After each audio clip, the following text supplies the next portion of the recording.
I am Dracula.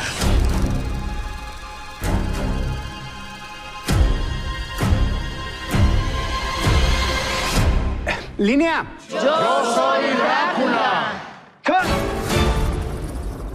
Yo me clavo mucho en la psicología de los personajes, ¿no? En la psicología de cómo piensa María, de cómo es María, de cómo llega María, de qué, para hacerle ese tipo de realismo. Pese, como tú dijiste, es un tipo de comedia, no es absurda, porque no es una comedia sobreexagerada ni o sea, no es caricatura, pero es una comedia de situación.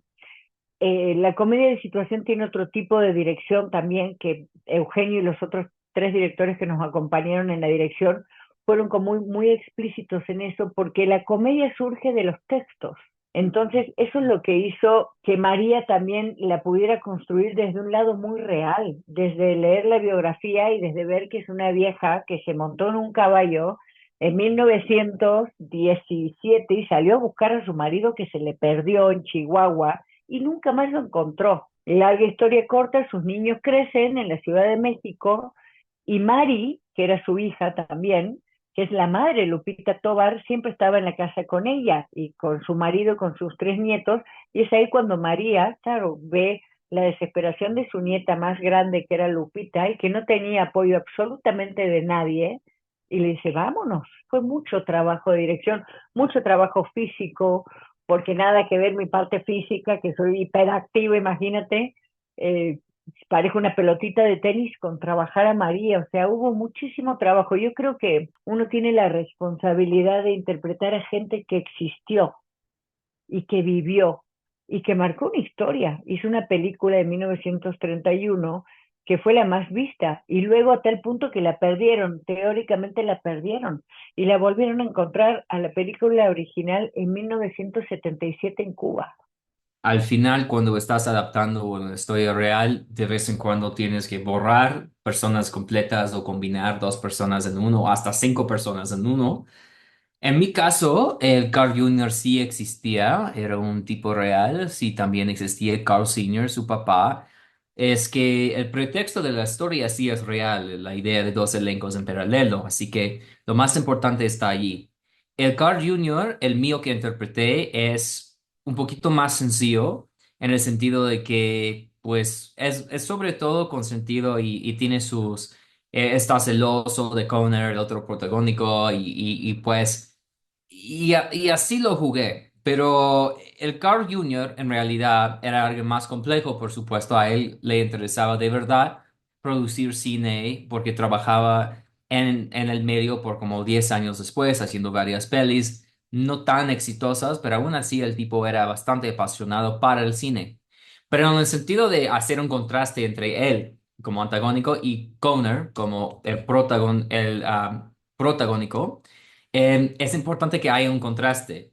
Que Carl Jr. está ahí solo porque es el hijo del papi y ya, y que Connor está ahí por su talento y ya. El contraste era muy importante y así lo interpreté.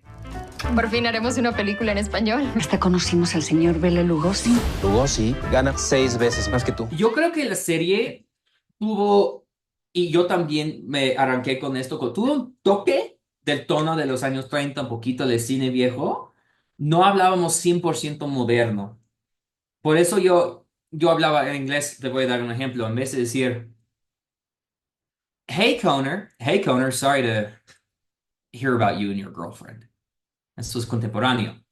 Hey Connor, sorry to read about you and Dorothy in the Hollywood Reporter. Es un poquito exagerado. Pero en ese entonces hablaban de forma distinta. Y eso sí me ayudaba en entrar en el papel y todo eso. Y ya viendo todo el vestuario y los demás actores haciendo su mejor intento pues tenían coches de la época habían decorado los sets de forma de la época y pues como actor era un placer. Era mucho más fácil entrar en papel. Yo diría tal vez si fuera de esta época hubiera sido un poquito más difícil, a pesar de que sería vestuario, sería más o menos algo que yo me pondría, una playera más, algo así. Así que era muy, sí, me ayudaba mucho. El vestuario lo trajeron de Los Ángeles y de New York y era muy divertido porque era el vestuario de época. Entonces, pobres vestuaristas lo que han sufrido con nosotros, porque no es un vestuario, Ale, que dijeron, ah, bueno, le voy a hacer a Ferretti le voy a hacer un vestuario de época. No, eran vestuarios que nos tenían que poner con un cuidado y teníamos que manejarlos con un cuidado, porque las telas ya estaban muy delgadas. Y decían, por ejemplo, hecho en Los Ángeles 1931, 1930, o sea, la ropa que usamos, desde los sombreros, desde las bolsas, todo vintage, desde los zapatos que nos traían eran de 1930, del 35, del 27. Mira, los vestuaristas y los maquillistas y la gente de producción, mis respetos. Eso son cosas que luego sale la serie y dicen, ay, qué bonita que quedó la serie, divino lo que tenías puesto y demás, pero siempre se tiene que recordar ese tipo de gente porque no te puedo explicar, Ale, la chambota que hicieron toda esa gente, el cuidado que tenían que tener, porque es trabajar con cosas súper delicadas, no es como trabajar cosas de época, se raja una madera y ya, vamos, ponemos otro escritorio u otra mesa, no, no, no, esto era, y el set de Drácula, el que todos ven, donde teóricamente estamos filmando la película, demoraron 6 meses en hacerlo. Corre sonido, corre cámara. Drácula, escena 11, toma 1. Hay algo muy clave y tiene un nombre que se llama Eugenio Derbez. Eugenio es mágico en ese sentido porque él es un líder tan proactivo, liderando un grupo y un Titanic, como fue eso, porque fue titánico, y trabajar con Eugenio, que estábamos todos muy agotados, porque fueron 4 meses de muchísima chamba, ¿vale? Pero no había queja, no había cansancio, nos importaba, estábamos grabando de noche y no nos importaba, y pasamos horas y horas en el set, y no nos importaba porque Eugenio, yo no sé cómo le hace, pero no pierde la sonrisa nunca, siempre tiene un chiste, nos estábamos muriendo a las 4 de la mañana grabando así todos, y él, órale, vamos, y enseguida te pone pilas y lo veías vestido de Drácula y decía, espérate, y se iba a la cámara a ver el plano de la cámara y, a ver, producción, tráete esto para acá, para allá, o sea, Eugenio, no había manera de tener mal ambiente, de trabajar con mala onda o que pasara algo, porque estamos trabajando con un líder que, olvídate. Es muy energético, está muy involucrado en los detalles y busca las opiniones de gente ajena. Así que fue una experiencia muy buena, colaborativa y todo eso.